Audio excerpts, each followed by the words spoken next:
കിനാക്കൂടുമാ മരുപ്പച്ച തേടി തേടി ഉരുകും വേനൽ തീരങ്ങളിൽ. കിനാക്കൂടുമായി മരുപ്പച്ച തേടി തേടി ഉരുകും വേനൽ തീരങ്ങളിൽ. തളരുന്ന നേരം കരുത്തേകുവാൻ പാതയമായി പൊഴിയും ദൈവസ്നേഹത്തിൻ ജീവാമൃതം.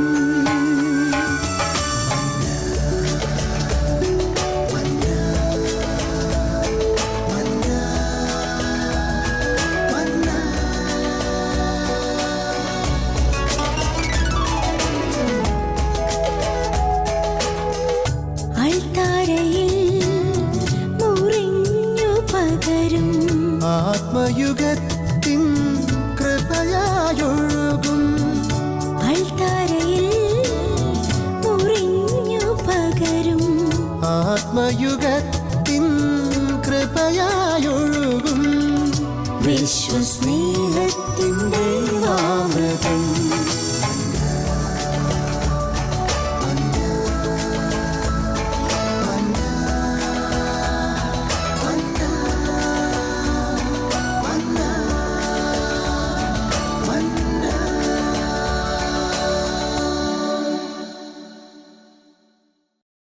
എല്ലാവരെയും സ്നേഹപൂർവ്വം ഇന്നത്തെ മന്നായുടെ ഈ എപ്പിസോഡിലേക്ക് സ്വാഗതം ചെയ്യുന്നു. ഇന്ന് നമ്മളുടെ കൂടെ ഉള്ളത് ഫാദർ ടോം മങ്കാട്ടുതാഴെ. അദ്ദേഹം പാലാ രൂപതയിലെ കൊടയത്തൂർ ഇടവക അംഗമാണ്. 1986 മുതൽ 33 വർഷമായിട്ട് അദ്ദേഹം നോർത്ത് ഈസ്റ്റിലെ ആസാം സംസ്ഥാനത്തിലെ ഡിഫു രൂപതയിൽ അദ്ദേഹം പ്രീസ്റ്റാണ്. അദ്ദേഹം ഒരു മിഷണറി ആയിട്ട് അവിടെ പ്രവർത്തിക്കുന്നു 33 വർഷമായിട്ട്.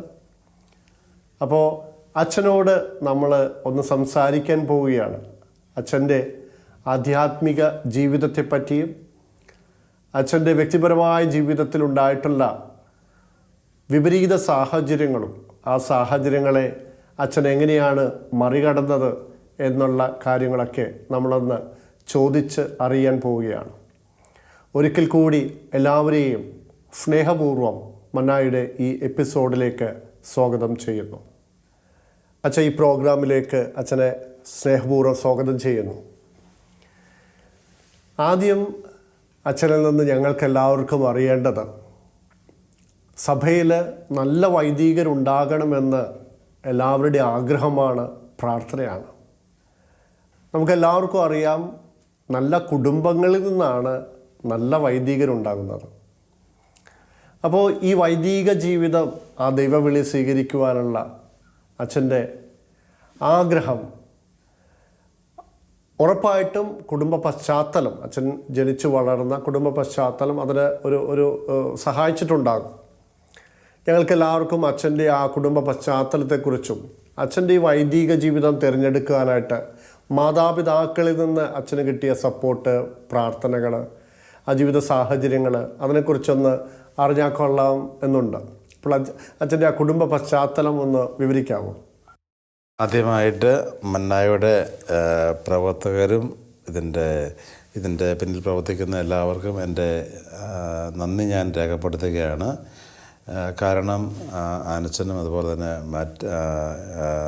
മന്നായുടെ ഈ പ്രവർത്തകർ ഒട്ടനേകം എപ്പിസോഡ് വഴി ഷാലോം ടിവിയുടെ പ്രേക്ഷകർക്ക് വളരെ നല്ല ക്രിസ്തീയ ജീവിതത്തിൽ പറ്റുന്ന പല പാഠങ്ങളും കാണിച്ചു കൊടുക്കുകയും പറഞ്ഞു കൊടുക്കുകയും ചെയ്തിട്ടുണ്ട്. അപ്പോൾ എനിക്ക് എന്നോട് ചോദിച്ച ആ ഉത്തരത്തിന് മുമ്പ് ഉത്തരം പറയുന്നതിന് മുമ്പായിട്ട് എൻ്റെ നന്ദി ഞാൻ രേഖപ്പെടുത്തുന്നു. ആൻസൺ എന്നോട് ചോദിച്ചത് എൻ്റെ കുടുംബത്തിലെ പശ്ചാത്തലമാണ്. എൻ്റെ കുടുംബത്തെ പറ്റി എനിക്ക് പറയുമ്പോൾ എൻ്റെ മനസ്സിൽ ആദ്യം വരുന്നത് നമ്മൾ പണ്ട് പാടിക്കൊണ്ടിരുന്ന ആ മനോഹരമായ ആ പാട്ട് അധ്വാനിക്കുന്നവർക്കും ഭാരം ചുമക്കുന്നവർക്കും അശരണർക്കും ഉള്ള ഒരു ദൈവമാണ് നമ്മുടെ കർത്താവായ ഈശോ മിശിഹായ എന്നുള്ളത്.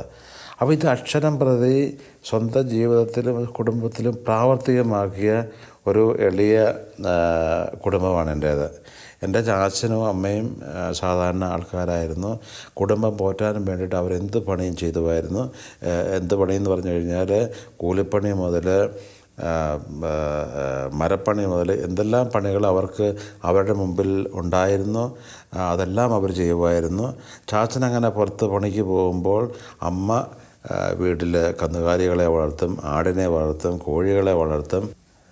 അപ്പോൾ 24 മണിക്കൂർ ദൈവത്തിന് വേണ്ടിയിട്ടും മക്കൾക്ക് വേണ്ടിയിട്ടും ജീവിക്കുന്ന ഒരു കുടുംബമാണ്.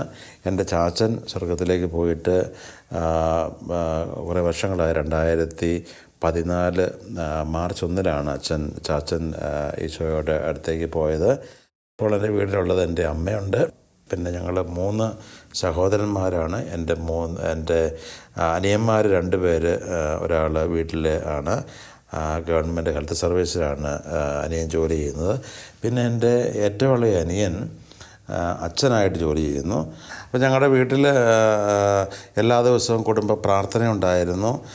അതുപോലെ തന്നെ വേദപാഠ ക്ലാസ്സിൽ, അതുപോലെയുള്ള മതപരമായ കാര്യങ്ങളിൽ ചാച്ചനും അമ്മയും ഒരു ദിവസം പോലും വിട്ടുവീഴ്ച ചെയ്തിരുന്നില്ല. വളരെ ചിട്ടയോടും ക്രിസ്തീയ വിശ്വാസത്തിലുമാണ് ഞങ്ങളെ വളർത്തിയത്. അതുകൊണ്ട് തന്നെ 16-ാമത്തെ വയസ്സിൽ ഞാൻ വീട് വിട്ടിറങ്ങിയതാണ്. 16-ാമത്തെ വയസ്സിൽ സെമിനാരിൽ ചേർന്നു 1986. അപ്പോൾ ഞാൻ സെമിനാരിൽ പോകുന്ന സമയത്ത് എൻ്റെ ചാച്ചന് റെയിൽവേ സ്റ്റേഷനിൽ വെച്ച് എന്നോട് പറഞ്ഞതായിട്ട് ഞാൻ ഓർക്കുന്നുണ്ട്, എൻ്റെ മോനെ, ദൈവത്തിന് പേരുദോഷം ഉണ്ടാക്കരുത്, അതുപോലെ തന്നെ വീട്ടുകാർക്ക് പേരുദോഷം ഉണ്ടാക്കരുത്, അതിനു വേണ്ടിയിട്ട് ഞാൻ എന്നും പ്രാർത്ഥിക്കും. ആ പ്രാർത്ഥിക്കുന്ന ചാച്ചനെയും അമ്മയും എനിക്കെന്നും അനുഭവപ്പെടുമായിരുന്നു. അപ്പോൾ ആ ചാച്ചൻ്റെയും അമ്മയുടെയും എൻ്റെ കുടുംബത്തിലുള്ള മറ്റ് അനിയന്മാരെയും ഇപ്പം അനിയത്തിയുണ്ട്, അനിയൻ്റെ ഭാര്യയുണ്ട്, 2 പിള്ളേരുണ്ട്. അവരുടെ പ്രാർത്ഥനാ വലയത്തിലാണ് ഞാൻ അച്ഛനായിട്ട് ജീവിക്കുന്നത്. അച്ഛൻ വൈദികനാകാനായിട്ട് തീരുമാനമെടുത്തു. 1986 16-ാമത്തെ വയസ്സിൽ അച്ഛൻ സെമിനാരിയിൽ ചേരുകയാണ്. ഈ സെമിനാരിയിൽ ചേരാനായിട്ട് അച്ഛൻ തിരഞ്ഞെടുത്തത് നോർത്ത് ഈസ്റ്റിലേക്കാണ് പോയത്. അപ്പോൾ ഒരു മിഷണറി ആകാനായിട്ടുള്ള തീരുമാനം അന്ന് തന്നെ അച്ഛൻ്റെ മനസ്സിലുണ്ടായിരുന്നു. അങ്ങനെ തീരുമാനമെടുക്കാനുള്ള സാഹചര്യം എന്തായിരുന്നു? എന്തുകൊണ്ടാണ് അച്ഛനൊരു മിഷണറി ആകണമെന്ന് തീരുമാനിച്ച് നോർത്ത് ഈസ്റ്റിലേക്ക് പോകാനായിട്ട് അച്ഛൻ തീരുമാനിച്ചത്? അതിന് പിന്നിലുള്ള പ്രചോദനം എന്തായിരുന്നെന്ന് പങ്കുവയ്ക്കാം. ഞാൻ നോർത്ത് ഈസ്റ്റിലേക്ക് പോകാനുള്ള ഒരു കാരണം, എൻ്റെ പേര് തോമസ് എന്നാണ്. അതുപോലെ തന്നെ എൻ്റെ ചാച്ചൻ്റെ പേര് തോമസ് എന്നാണ്. എൻ്റെ വല്യപ്പൻ്റെ പേരും തോമസ് എന്നാണ്. അപ്പോൾ ഈ തോമസ് എന്ന് എനിക്ക് പേര് നൽകാനുള്ള ഒരു കാരണം, നമ്മുടെ ഭാരതത്തിലെ അപ്പോസ്തലനായ തോമാസ് ശ്ലീഹായെ ആദരിക്കുക എന്നുള്ള ഒരു ഇതാണ്. അതുപോലെ തന്നെ നമ്മുടെ ചുറ്റുപാടുള്ള ആൾക്കാർ മൂത്ത മകന് ഇടുന്ന പേരാണ് തോമസ്. അപ്പം ഹൈസ്കൂളിലൊക്കെ പഠിക്കുമ്പോൾ എന്നോട് പലരും പറയാറുണ്ട്, നമുക്ക് തോമാസ് ശ്ലീഹ, അപ്പം വേദപാഠ ക്ലാസ്സിലും വൈദികരൊക്കെ പള്ളിയിൽ ചെല്ലുമ്പോഴൊക്കെ നമ്മൾ തിരുക്കർമ്മങ്ങളിലൊക്കെ പങ്കെടുക്കുമ്പോൾ നമ്മൾ പറയും വേറൊരു വിശുദ്ധനാകണം, തോമാസ് ശ്ലീഹായെ പോലെ ആകണം. അപ്പോൾ ഞാൻ ഓർത്തു, എന്തുകൊണ്ട് എനിക്ക് തോമാസ് ശ്ലീഹായെ പോലെ ആയിക്കൂടാ? എന്തുകൊണ്ട് എനിക്ക് മറ്റു സ്ഥലങ്ങളിലേക്ക് പോയിക്കൂടാ? അന്ന് 10ാം ക്ലാസ് കഴിഞ്ഞ ഉടനെ നമുക്ക് ഫോറിൻ പ്രദേശത്തുനിന്ന് രാജ്യങ്ങളിലൊന്നും പോകാനുള്ള അവസരങ്ങൾ ഉണ്ടായിരുന്നാൽ പോലും നമുക്കതിനെപ്പറ്റി അറിയത്തില്ലായിരുന്നു. അപ്പം ഞാൻ ഇന്ത്യയുടെ ഭൂപടം എടുത്ത് നോക്കിയപ്പം ഏറ്റവും ദൂരെ കണ്ടത് നോർത്ത് ഈസ്റ്റാണ്. അന്നേരം ഞാൻ അന്വേഷിച്ചപ്പോൾ എനിക്ക് മനസ്സിലായത് ഏറ്റവും നീളം കൂടിയ റെയിൽവേ പാതയുള്ളത് അത് ചെന്ന് അവസാനിക്കുന്ന ആസാമിലെ അങ്ങേറ്റത്താണ്. അപ്പം ഞാൻ പറഞ്ഞു അവിടെ പോകാനാണ്. അപ്പോൾ അതിന് വേണ്ടിയിട്ട് ഞാൻ എഴുതാൻ തുടങ്ങി. അങ്ങനെയാണ് അവിടുത്തെ രൂപതയിൽ ഞാൻ ചെന്ന് ചേർന്നത്. ആസാമിലുള്ള ഡിഫു എന്ന് പറഞ്ഞ ഒരു മിഷണറി രൂപതയിലാണ് ഞാൻ ചേർന്നത്. അവിടെ ചേർന്ന് പഠിച്ചു. അച്ഛനായി ഞാൻ അവിടെ സന്തോഷമായിട്ട് ജോലി ചെയ്യുന്നു. ഇപ്പം നമ്മൾ ശ്രമിച്ചുകൊണ്ടിരിക്കുന്ന മാതാപിതാക്കൾക്ക് ഇതിൽ നിന്നൊരു വലിയ കാര്യം മനസ്സിലാക്കാൻ സാധിക്കും. നമ്മുടെ മക്കൾക്ക് ഇടുന്ന പേരിന് പോലും എത്രമാത്രം നമ്മുടെ ആത്മീയ ജീവിതത്തിൽ സ്വാധീനം ചെലുത്താൻ സാധിക്കുമെന്ന്, അല്ലേ? നമ്മുടെ മാതാപിതാക്കൾ കുഞ്ഞുങ്ങൾക്ക് പേരിടുമ്പോൾ വിശുദ്ധരുടെ പേരോ അപ്പോസ്തലന്മാരുടെ പേരോ ഒക്കെ ഇടുമ്പോൾ ആ പേരിൽ നിന്ന് തന്നെ അവിടെ ആത്മീയ ജീവിതത്തിൽ വലിയൊരു സ്വാധീനം ഉണ്ടാക്കാൻ സാധിക്കും. തീർച്ചയായും അവിടെ അച്ഛൻ ചെന്നതിന് ശേഷം അല്ലേ, പുതിയ ഭാഷ, പുതിയ സംസ്കാരം, പുതിയ ഭക്ഷണം, ആരും അടുത്തില്ല, സ്വന്തക്കാരും അടുത്തില്ല. അങ്ങനെ ഉള്ള ഒരു സ്ഥലത്ത് വളരെ ചെറിയ പ്രായത്തിൽ തന്നെ 16-ാമത്തെ വയസ്സിൽ അച്ഛൻ അവിടെ ചെന്ന് കയറുകയാണ്. പിന്നീട് അവിടെയുള്ള ഈ 33 വർഷക്കാലത്തെ അച്ഛൻ്റെ വലിയ എക്സ്പീരിയൻസ്, നോർത്ത് ഈസ്റ്റ് എന്ന് പറഞ്ഞു കഴിഞ്ഞാൽ ചില സ്റ്റേറ്റിലെല്ലാം നമുക്ക് വിശ്വാസ ജീവിതത്തിന് തടസ്സങ്ങളുണ്ട്, പല രീതിയിലുള്ള തടസ്സങ്ങളുണ്ട്. ഒരുപക്ഷെ അനുകൂലമായ ഘടകങ്ങൾ ഒന്നും തന്നെ ഇല്ലായിരുന്നു എന്ന് വേണമെങ്കിൽ പറയാം ആ സമയത്ത് ചെല്ലുമ്പോൾ. അപ്പോൾ ഇങ്ങനെയുള്ള സ്ഥലത്ത് ചെന്നുള്ള വിശ്വാസ ജീവിതത്തിലുള്ള വളർച്ച, അനേകർ വിശ്വാസത്തിലേക്ക് കൂട്ടിക്കൊണ്ടുവരുന്ന അച്ഛൻ്റെ എക്സ്പീരിയൻസുകൾ, ഇങ്ങനെയുള്ള ആ ഒരു ജീവിതത്തിൽ അച്ഛൻ ഫേസ് ചെയ്ത ഒത്തിരി ചലഞ്ചസ് അച്ഛൻ തീർച്ചയായിട്ടും ഫേസ് ചെയ്തിട്ടുണ്ട്. എന്നാൽ ഫേസ് ചെയ്ത ഏറ്റവും വലിയ ഒരു ചലഞ്ചസ് എന്തായിരുന്നു അച്ഛൻ ഫേസ് ചെയ്തത്? ഞാൻ അച്ഛനാകുന്ന ആ സമയത്ത് ഇങ്ങനെ ഇൻവിറ്റേഷൻ കാർഡ് നമ്മൾ അച്ചടിക്കുമ്പോൾ ഓരോരുത്തർക്കും ഇഷ്ടമുള്ള ഒരു ദൈവവചനം, അതല്ലെങ്കിൽ ഇഷ്ടമുള്ള ഒരു വാക്യം, വിശുദ്ധന്മാരുടെ ഒരു വാക്യം നമ്മൾ ഇൻവിറ്റേഷൻ കാർഡിൻ്റെ ഒരു സൈഡിൽ എഴുതാറുണ്ട്. അപ്പം ഞാൻ തിരഞ്ഞെടുത്ത ഒരു വാക്യം ഇതായിരുന്നു: സ്നേഹത്തിന് ബലി അർപ്പിക്കാനും സ്നേഹത്തിന് ബലിയായിട്ട് ജീവിക്കാനും. അപ്പോൾ എന്നെ ഒത്തിരി സ്വാധീനിച്ച ഒരു വാക്യമാണ് ഈ വാക്യം. നമ്മുടെ സീറോ മലബാർ കുർബാനയിലുള്ള വളരെ അർത്ഥവത്തായിട്ടുള്ള ഒരു വാക്യമാണ്. അപ്പോൾ കുർബാന ചൊല്ലി ഞാൻ ഇന്നതുപോലെ എൻ്റെ രൂപതയിൽ ചെന്നു. ആദ്യത്തെ 8.5 വർഷം അരമനയിലെ ക്യൂരിയയിൽ നമ്മുടെ പിതാവിൻ്റെ അഭിവന്യ ജോൺ കാട്ടുകുടിയിൽ പിതാവിൻ്റെ സെക്രട്ടറി ആയിട്ടും അതുപോലെ തന്നെ പല ചുമതലകളിലും ഞാൻ അവിടെ ജോലി ചെയ്തു. അതിനുശേഷം ഞങ്ങളുടെ സെമിനാരിയിലെ റെക്ടറായിട്ട് ഞാൻ 7.5 വർഷത്തോളം ജോലി ചെയ്തു. അതിനുശേഷം ഒരു ഇടവകയിൽ വികാരിയായിട്ട് ജോലി ചെയ്തു. അപ്പോൾ ഇങ്ങനെയുള്ള ഈ പല ജോലി സ്ഥലങ്ങളിലും എന്നെ ഏറ്റവും സ്വാധീനിച്ചതും എന്നെ നടത്തിക്കൊണ്ട് പോയതും ഒരു വാക്യത്തിൽ ചോദിക്കുകയാണെങ്കിൽ ഈ സത്യമാണ്: സ്നേഹത്തിന് ബലിയായിട്ട് ജീവിക്കാനും സ്നേഹത്തിന് ബലിയായിട്ട് അർപ്പിക്കാനും. ഞാൻ പലപ്പോഴും കാണുന്നത്, ഞാൻ ചൊല്ലുന്ന കുർബാന എനിക്ക് വേണ്ടിയുള്ളതല്ല.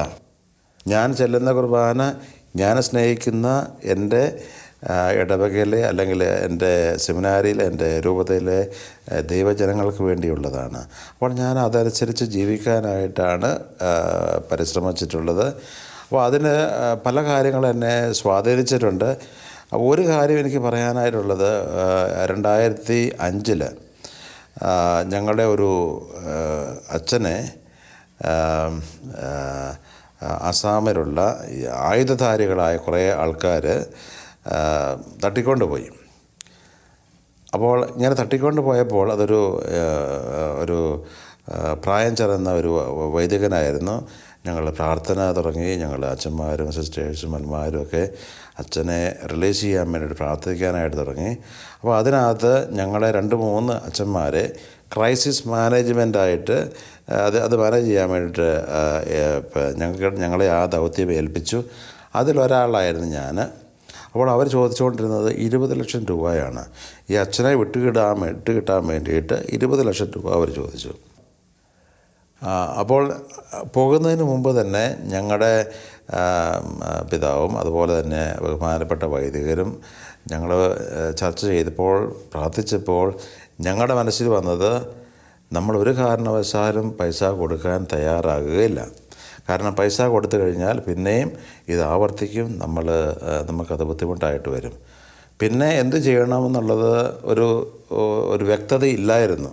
പക്ഷേ അവിടെ ചെന്ന് ഞങ്ങൾ കണ്ടു, അവന് വേണ്ടി പ്രാർത്ഥിച്ചു, മൗനമായിട്ട് പ്രാർത്ഥിച്ചു. ഞങ്ങൾ 3 അച്ഛന്മാർ ഉണ്ടായിരുന്നു. അവരെ കാണാനായിട്ട് ചെന്നപ്പോൾ ഫാദർ തങ്കച്ചൻ എന്ന് പറഞ്ഞ എൻ്റെ കമ്പാനിയുടെ അച്ഛൻ, പിന്നെ ഫാദർ ചക്കറ എന്ന് പറഞ്ഞ ഒരു എന്നെക്കാളും സീനിയറായിട്ടുള്ള അച്ഛൻ. അപ്പോൾ ഒരാൾ സംസാരിക്കുമ്പോൾ ഞങ്ങൾ പറഞ്ഞു വെച്ചിട്ടുണ്ടായിരുന്നു മറ്റു 2 പേര് ഞങ്ങൾക്ക് സംസാരിക്കുന്ന ആളിന് വേണ്ടിയിട്ടും ഈ അച്ഛൻ്റെ മോചനത്തിന് വേണ്ടിയിട്ടും പ്രാർത്ഥിക്കുകയാണെന്ന്. അപ്പോൾ അങ്ങനെ ചെയ്തുകൊണ്ടിരിക്കുന്ന അവസാനം 1 മണിക്കൂർ, 2 മണിക്കൂർ, 3 മണിക്കൂർ, 4 മണിക്കൂർ കഴിഞ്ഞു പോയി. അവസാനം എവിടുന്നോ ധൈര്യം കിട്ടി ഞങ്ങൾ പറഞ്ഞു, ഈ ഒരച്ഛന് പകരം ഞങ്ങളെ 3 പേരെ എടുത്തോളാമെന്ന് പറഞ്ഞു. അതെങ്ങനെ കിട്ടിയെന്ന് എനിക്കറിയത്തില്ല, പക്ഷേ അത് തീർച്ചയായിട്ടും പരിശുദ്ധാത്മാവ് തന്ന ഒരു വലിയൊരു പ്രചോദനമായിരുന്നു. ഇത് കേട്ടപ്പോൾ അവർക്ക് എന്താണ് പറയേണ്ടതെന്ന് അറിയത്തില്ലായിരുന്നു. അവർ പറഞ്ഞു അച്ഛനെ വിട്ടയക്കാമെന്ന് പറഞ്ഞു. ചുരുക്കത്തിൽ പറഞ്ഞാൽ അച്ഛനെ വിട്ടയച്ചു. ഞങ്ങളുടെ അച്ഛനെ ഞങ്ങളുടെ രൂപതയിലേക്ക് തിരിച്ചു കൊണ്ടുവന്നു. എന്നെ സംബന്ധിച്ചിടത്തോളം അങ്ങനെ പറഞ്ഞത് ഒരു വലിയൊരു സാക്ഷ്യമായിരുന്നു. കാരണം അന്ന് അവിടെ എന്ത് വേണമെങ്കിലും സംഭവിക്കാമായിരുന്നു. ആയുധധാരികളായിരിക്കുന്ന ആൾക്കാരുടെ ചുറ്റിൽ അവർ ഞങ്ങൾ 3 പേര് നമ്മുടെ ധൈര്യം ദൈവത്തിൻ്റെ ധൈര്യമായിരുന്നു, ദൈവത്തിൻ്റെ ആ വചനമായിരുന്നു. ഞങ്ങളങ്ങനെ പോയി. അതൊരു എന്നെ സംബന്ധിച്ച് വലിയൊരു അനുഭവമായിരുന്നു. അന്ന് മുതൽ ഇന്ന് വരെ ഞങ്ങളെ ആരും തട്ടിക്കൊണ്ട് പോയിട്ടില്ല. ഞങ്ങൾക്ക് അങ്ങനെയുള്ള ഒരു പ്രശ്നങ്ങൾ ഉണ്ടായിട്ടില്ല. നോർത്ത് ഈസ്റ്റിൻ്റെ പല സ്ഥലങ്ങളിൽ ഇങ്ങനെയുള്ള അനുഭവങ്ങൾ ഉണ്ടായിട്ടുണ്ട്. പക്ഷേ ഇത് കഴിഞ്ഞതിന് ശേഷം 2005 ശേഷം ഇങ്ങനെ ഒരു സംഭവം ഉണ്ടായതായിട്ട് ഞാൻ കേട്ടിട്ടില്ല. ദൈവത്തിൻ്റെ ഒരു വലിയ പ്രവർത്തനം നമുക്കിവിടെ കാണാൻ സാധിക്കുകയില്ല. കർത്താവ് തന്നെ പറഞ്ഞിട്ടുണ്ട്, നിങ്ങളെ മറ്റുള്ളവർ ഭരണാധികാരികളുടെ മുമ്പിൽ കൊണ്ടുപോകുമ്പോൾ എന്ത് പറയണമെന്ന് ഓർത്ത് നിങ്ങൾ ഉത്കണ്ഠാകുലരാകേണ്ട. എന്ത് പറയണമെന്ന് ദൈവത്തിൻ്റെ പരിശുദ്ധാത്മാവ് ആ സമയത്ത് വെളിപ്പെടുത്തുമെന്ന്. ഇതുപോലെ ഇത് നമ്മൾ ശ്രവിച്ചുകൊണ്ടിരിക്കുന്ന ശ്രോതാക്കൾക്കും ജീവിതത്തിൽ എന്ത് പ്രതിസന്ധി വന്നു കഴിഞ്ഞാലും കർത്താവിനോട് പ്രാർത്ഥിച്ചു കഴിഞ്ഞാൽ ദൈവം അതിനൊരു പരിഹാരം ചെയ്യും എന്നുള്ള ഒരു വലിയ വിശ്വാസത്തിൻ്റെ ആഴങ്ങളിലേക്ക് കൂട്ടിക്കൊണ്ടുപോകാൻ സാധിക്കുന്നതാണ് ഈ ഒരു അനുഭവം. അച്ഛൻ ഇപ്പോൾ പ്രവർത്തിക്കുന്നത് ഒത്തിരി അൽമായരുടെ ഇടയിലാണ്. അൽമായർ ഒത്തിരി അവിടെ അച്ഛൻ്റെ കൂടെ നോർത്ത് ഈസ്റ്റിൽ ഒത്തിരി അൽമായർ അവിടെയുണ്ട്. വിശ്വാസത്തിലേക്ക് കടന്നു വന്ന് അവരുടെ ഇടയിലുള്ള അച്ഛൻ്റെ പ്രവർത്തനങ്ങളെക്കുറിച്ച്, ഇപ്പോഴുള്ള അച്ഛൻ്റെ പ്രവർത്തനങ്ങളെക്കുറിച്ച്, ഇടവകയോട് ചേർന്ന് രൂപതയോട് ചേർന്നുമുള്ള അച്ഛൻ നടത്തുന്ന പ്രവർത്തനങ്ങളെക്കുറിച്ച് ഒന്ന് പങ്കുവയ്ക്കാമോ? തീർച്ചയായിട്ടും. ഞാൻ എൻ്റെ രൂപതയിലുള്ള ഒരു ഇടവകയിലാണ് ഞാൻ ജോലി ചെയ്യുന്നത്. അപ്പോൾ ഇടവകയിലുള്ള പല കൂട്ടായ്മകളുടെയും പ്രവർത്തനത്തിന് പുറമേ രൂപതയിലുള്ള ഒരു വലിയ കൂട്ടായ്മയാണ് സഭകളുടെ ഒരു കൂട്ടായ്മ. അപ്പോൾ കഴിഞ്ഞ 22 വർഷമായിട്ട് ഈ സഭകളുടെ ഒരു കൂട്ടായ്മയ്ക്ക് വേണ്ടിയിട്ട് പ്രവർത്തിക്കുന്ന ഒരാളും കൂടെയാണ് ഞാൻ. അപ്പോൾ അതിനൊരു കാരണം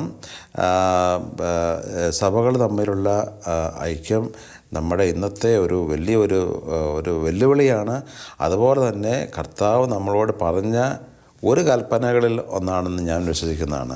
10 കൽപ്പനകൾ കൂടാതെ 2 കൽപ്പനകൾ കർത്താവ് പറഞ്ഞു തന്ന, നമ്മൾ യോഹന്നാൻ്റെ സുവിശേഷത്തിൽ 13-ാം അധ്യായം മുഴുവൻ വായിച്ചു കഴിയുമ്പോഴും ഓരോ വാചകത്തിലും പറയുന്ന ഒരു ഇതാണ്, ഞാൻ നിങ്ങളെ സ്നേഹിച്ച പോലെ നിങ്ങളും പരസ്പരം സ്നേഹിക്കുവിൻ, നിങ്ങൾ ഒന്നായിരിക്കുവിൻ. അപ്പോൾ എനിക്ക് പലപ്പോഴും തോന്നിയിട്ടുള്ള ഒരു സത്യം, നമ്മൾ ഈ സത്യം പലപ്പോഴും ഉൾക്കൊള്ളാറില്ല. അതിന് വേണ്ടിയിട്ട് പ്രവർത്തിക്കുക. അപ്പോൾ ഞാൻ ഇതിന് വേണ്ടിയിട്ട് അവരുടെ കൂട്ടത്തിൽ പ്രവർത്തിക്കുന്നുണ്ട്. അതിന് പുറമെ മറ്റൊരു മേഖല ഈ മീഡിയയുമായിട്ട് ബന്ധപ്പെട്ടാണ്. അൽമായർ ചെയ്യുന്ന ചില മീഡിയ പ്രവർത്തനങ്ങളിൽ ഞാൻ കുറേ വർഷങ്ങളായിട്ട് പങ്കാണ്. ഉദാഹരണത്തിന് good news for the poor എന്ന് പറയുന്ന ഒരു അൽമായ സംഘടന, അവരാണ് അവൻ വീണ്ടും വരുന്നു, ഈശോ വീണ്ടും വരുന്നു എന്ന് പറഞ്ഞുള്ള ഇംഗ്ലീഷിൽ ഹീ വിൽ കം അഗെയിൻ എന്ന് പറഞ്ഞ ആ സിനിമ ഇറക്കിയത്. കഴിഞ്ഞ 4 വർഷമായിട്ട് ഈ സിനിമ ഭാരതത്തിൻ്റെ പല സ്ഥലങ്ങളിലും വളരെ വിജയകരമായിട്ട് കണ്ടുകൊണ്ടിരിക്കുകയാണ്. അപ്പോൾ ഈ സിനിമയിൽ പ്രതിപാദിക്കുന്നത് നമ്മുടെ നിത്യതയെക്കുറിച്ചാണ്. വെളിപാടിൻ്റെ പുസ്തകത്തിൽ പറയുന്ന പല കാര്യങ്ങളും ആ സിനിമയിൽ നമുക്ക് ദർശിക്കാനായിട്ട് സാധിക്കും. അതുപോലെ തന്നെ അപ്പോൾ ഈ സിനിമ ഒരു 3.5 വർഷം മുമ്പ് എൻ്റെ ഇടവകയിൽ ഞാൻ കാണിക്കാനായിട്ടിടയായി. ഒരു മണിക്കൂർ 20 മിനിറ്റ് ദൈർഘ്യമുള്ള ഒരു സിനിമയാണിത്. ആ സിനിമ കഴിഞ്ഞ് ഞാൻ താമസിക്കുന്ന സ്ഥലത്ത് വന്നു. അതൊരു തിങ്കളാഴ്ചയായിരുന്നു. ചൊവ്വാഴ്ച, ബുധനാഴ്ച 2 ദിവസം കഴിയുമ്പോൾ അവിടുത്തെ ഒരു പ്രധാനപ്പെട്ടയാൾ കുടുംബസമേതം നമ്മുടെ അടുത്ത് വന്ന് പറയുകയാണ്, ഞാൻ ജീവിക്കുന്ന ദൈവത്തിൽ മാത്രമേ വിശ്വസിക്കത്തുള്ളൂ. ആ ദൈവത്തെ ഞാൻ കണ്ടത് ഈ സിനിമയിലൂടെയാണ്. അപ്പോൾ അന്ന് മുതൽ എനിക്ക് ഇവരുമായിട്ടുള്ള ബന്ധം കൂടി എനിക്ക് അവരെ പ്രോത്സാഹിപ്പിക്കണമെന്ന് തോന്നി. അപ്പോൾ അങ്ങനെ അന്ന് മുതൽ പല സമയത്തും പല വർഷങ്ങളിൽ ഒരാഴ്ച അല്ല 2 ആഴ്ച എനിക്ക് സമയം കിട്ടുമ്പോഴൊക്കെ ഞാൻ ഇവരുടെ കൂട്ടത്തിൽ പ്രവർത്തിക്കാറുണ്ട്. അങ്ങനെയാണ് ഈ ലേ മിനിസ്ട്രിയിൽ ഞാൻ ഏർപ്പെടാനുള്ള കാരണം.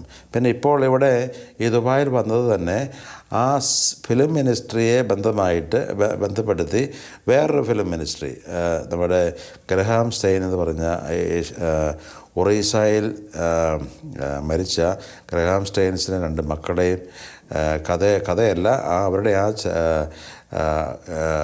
ജീവിതത്തെ ആസ്പദമാക്കി ഉണ്ടാക്കിയ ഒരു നല്ല സിനിമയുടെ പ്രചാരണാർത്ഥം ഞാൻ ഈ 2 സിനിമയുടെയും പ്രചാരണാർത്ഥമാണ് ഇവിടെ വന്നിരിക്കുന്നത്. ഇത് രണ്ടും അൽമായയുടെ കൂട്ടായ്മയിൽ നിന്നും അൽമായയുടെ പ്രാർത്ഥനാ കൂട്ടായ്മയിൽ നിന്നും ഉണ്ടായിരിക്കുന്ന മിനിസ്ട്രിയാണ്, ശുശ്രൂഷയാണ്. ആ ശുശ്രൂഷയുടെ ഒരു ഭാഗമാകാൻ എനിക്ക് ഭാഗ്യം ലഭിച്ചതിൽ ഞാൻ നന്ദി പറയുന്നു. ഇതുപോലെയുള്ള അൽമായരുടെ ശുശ്രൂഷകൾ ഇനിയും ധാരാളമായിട്ട് നമ്മുടെ സഭകളിൽ ഉണ്ടാകട്ടെ എന്ന് ഞാൻ പ്രാർത്ഥിക്കുന്നു. കാരണം ഈശോ തന്നെ പറഞ്ഞിട്ടുണ്ട്, നിങ്ങൾ ലോകത്തിൻ്റെ ഉപ്പായിരിക്കണം, നിങ്ങൾ ലോകത്തിൻ്റെ ഈസ്റ്റായിരിക്കണം. അപ്പോൾ നമ്മളെങ്ങനെയാണ് ഈ ഉപ്പാകുന്നത്? ഇതുപോലെയുള്ള ശുശ്രൂഷകൾ വഴി. നമ്മുടെ ഈ ജീവിതത്തിൽ ഏറ്റവും കൂടുതൽ അവസരം കിട്ടുന്നത് ആർക്കാണ്? ലേ മിനിസ്റ്റേഴ്സിന്. അതുപോലെ തന്നെ അനസനെ പോലെയുള്ള ആൾക്കാർ, നിങ്ങൾ ലോകത്തിൽ സമൂഹത്തിൽ പ്രവർത്തിക്കുന്ന ആൾക്കാർ. അപ്പോൾ അങ്ങനെ പ്രവർത്തിക്കാനുള്ള ആ അനുഗ്രഹം ഞാൻ കണ്ട് മനസ്സിലാക്കിയവരാണ്. അതുവഴി അനേകം ജീവിതങ്ങൾ ദൈവത്തെങ്കിലേക്ക് വരുന്ന കാഴ്ച കണ്ട ഒരു മനുഷ്യനാണ്. അപ്പോൾ ആ ശുശ്രൂഷകൾ നല്ലതായിട്ട് വരട്ടെ എന്നും അവർക്ക് എല്ലാവിധ മംഗളങ്ങളും ഞാൻ ആശംസിക്കുന്നു. അച്ഛൻ്റെ രൂപതയിൽ മിഷണറി പ്രവർത്തനം നടത്തുന്നു. അച്ഛൻ്റെ ആ പ്രവർത്തനം വഴി ഇപ്പോൾ ഒത്തിരി അൽമായർ നോർത്ത് ഈസ്റ്റിലേക്ക് ആകർഷിക്കപ്പെടുന്നുണ്ട്. ആ രൂപതയിൽ ഒത്തിരി അൽമായർ കടന്നു വരുന്നു. അവർ പല രീതിയിലും ശുശ്രൂഷ ചെയ്യുന്നു. അവർക്ക് വേണ്ട എല്ലാ സൗകര്യങ്ങളും ഇപ്പോൾ ഡിഫ് രൂപതയിൽ നിന്നും ഒരുക്കി കൊടുക്കുന്നു. നമ്മൾ ശ്രവിച്ചുകൊണ്ടിരിക്കുന്ന ശ്രോതാക്കൾക്ക്, അവർ ചിലപ്പോൾ ലോകത്തിൻ്റെ പല ഭാഗങ്ങളിലിരുന്ന് ശ്രവിക്കുന്നവരായിരിക്കാം, എല്ലാവർക്കും ഈ മിഷണറി ആയിട്ടുള്ളൊരു വിളിയുള്ളവരാണ്. അവരോട് അച്ഛന് എന്താണ് പങ്കുവയ്ക്കാനുള്ളത്? ഷാലോം TV എന്നെ ശ്രവിക്കുന്ന എല്ലാ ശ്രോതാക്കളോടും എനിക്ക് പറയാനുള്ള ഇതാണ്, ഈശോയുടെ ആ കൽപ്പന, സുവിശേഷവൽക്കരിക്കാനുള്ള ആ കൽപ്പന നമ്മൾ പ്രാവർത്തികമാക്കുക. പ്രത്യേകിച്ച് നമ്മുടെ ഇന്ത്യയിൽ പ്രാവർത്തികമാക്കുക. അതിനുള്ള അവസരങ്ങൾ ഇന്ന് ധാരാളമുണ്ട്. നോർത്ത് ഈസ്റ്റിൽ 15 രൂപതകളുണ്ട്, ആസാമിൽ 5 രൂപതകളുണ്ട്. അവിടെ എവിടെയെങ്കിലും രൂപതകളിൽ, ഇടവകളിൽ, ഞങ്ങളുടെ സ്ഥാപനങ്ങളിൽ, ഗ്രാമങ്ങളിൽ വന്ന് പ്രവർത്തിക്കാനായിട്ടുള്ള എല്ലാവിധ അവസരങ്ങളും നിങ്ങൾക്കുണ്ട്. അതിൽ പങ്കാളികളാകുക. അങ്ങനെ ഈശോയുടെ ഈ വലിയ ദൗത്യത്തിൽ നിങ്ങളേവരും പങ്കുകാരാകണമെന്ന് ഉള്ള വലിയ പ്രത്യാശയോടു കൂടിയാണ് ഞാനിവിടെ ഇരിക്കുന്നത്. അതിനുള്ള അനുഗ്രഹം നിങ്ങൾക്കെല്ലാവർക്കും ദൈവം തരട്ടെ എന്ന് ഞാൻ ആശംസിക്കുന്നു. പ്രിയപ്പെട്ട ടോമച്ച, അച്ഛൻ്റെ ഈ മിഷൻ പ്രവർത്തനങ്ങളെല്ലാം ദൈവത്തിന് മുമ്പിൽ വലിയ കാര്യമാണ്. നമ്മൾ ശ്രമിക്കുന്ന എല്ലാ ശ്രോതാക്കൾക്കും അത് വലിയ പ്രചോദനമായിട്ട് മാറും. ഇനിയും തുടർന്നുള്ള എല്ലാ കാര്യങ്ങളിലും ദൈവം അനുഗ്രഹിക്കട്ടെ. കുരിശ് രക്ഷയുടെ അടയാളമാണ്. സ്നേഹത്തിൻ്റെയും പങ്കുവെക്കലിൻ്റെയും മഹത്തായ അനുഭവം. ആ വലിയ രക്ഷയുടെ സാന്നിധ്യം നമ്മുടെ ജീവിതത്തെ സമ്പൂർണ്ണമാക്കട്ടെ. ഏവർക്കും ക്രിസ്തു സ്നേഹവും സമാധാനവും നേരുന്നു. പ്രാർത്ഥനയും നമുക്ക് പരസ്പരം ഓർമ്മിക്കാം. നിങ്ങളുടെ അഭിപ്രായങ്ങളും നിർദ്ദേശങ്ങളും ഞങ്ങളെ അറിയിക്കാൻ മറക്കരുത്. eldroyvision.uae@gmail.com വിശ്വസ്നേഹത്തിൻ ദൈവാമൃതം